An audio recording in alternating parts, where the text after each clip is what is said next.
ese shadi nkubaze umbaza iki nkubaze wowe shembaza amakuru yawe na Kevin ndapfuye ni meza cyane turaryoshye murakoze karagaciyemo cyo nkunze mucyo najya beshe na mbeshe biki twikomereze niba urya Kevin urya nabi ibaza kana yakubyarira ese nicyo mwite mutekereza ubwonko bwanyu buba buri shaje nundakare ngo mbishyize hanze ubabarire mubaze ukuntu ubwonko bwanyu buba buri hasi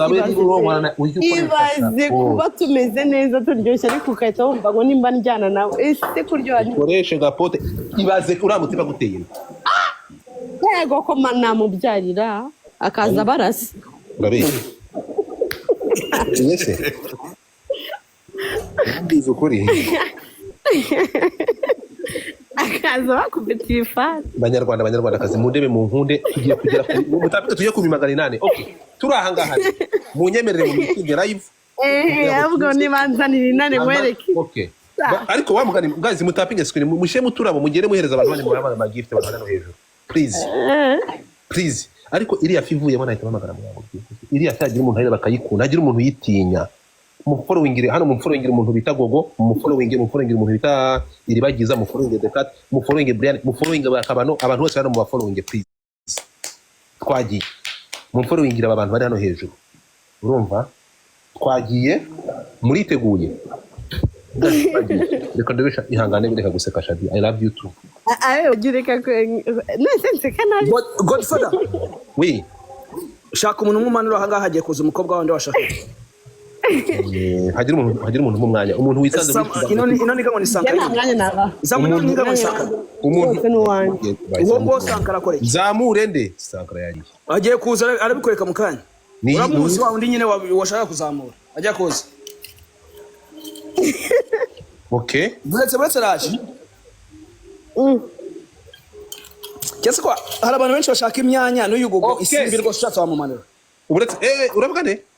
gogo isimbi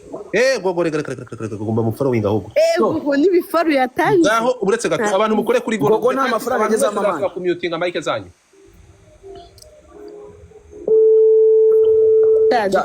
mu muting keza batwaye amafaranga Dekati mwambe barira mu muting gato oya hari umuntu ugiye kuza man hello Muyango uraho ni Muyango Miss Photogenique ndimo kuvugana nawe yego madamu wakimenye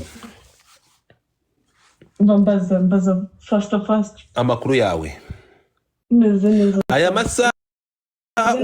meze neza ndakusaba uburenganzira nkubwire ko nguhamagaye mfite abantu 4,000 kuri pano urampa uburenganzira kuvugana n'aba bantu cyangwa mba muting uri kuko uba ugomba kumpa uburenganzira mbere ko ngushyira on public kuri TikTok yego nta kibazo all right aha ngaha ndi kumwe n'umuntu bita Keza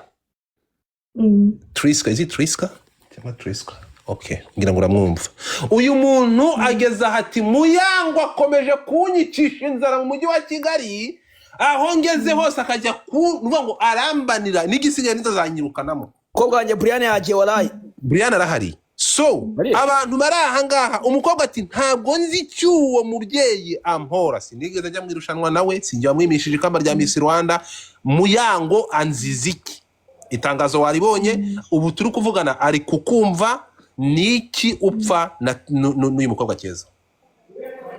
yavuze ngo ntabwo ngaze ngicyo dupfa we ngo ntabwo azi icyo mupfa ariko ari kunyuma ari kukumva okay Keza urahari Keza uhuza Muyango musuhuzi wiriwe ati Muyango wiriwe uri neza Keza Godfather yes message rero reka nigenera yego abantu bari kutwumva most of them bari innocent abandi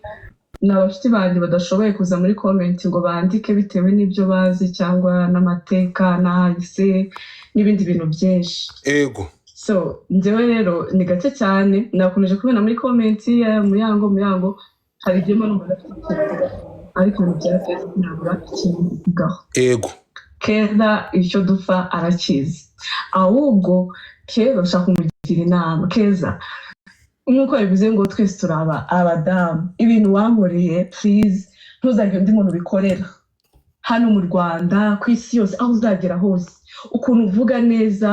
ukuntu usobanura ibintu byawe biragaragara ko ibintu nyine byawe warabipanze neza biri ku murongo so keep it up ariko ibintu wankoreye uzituze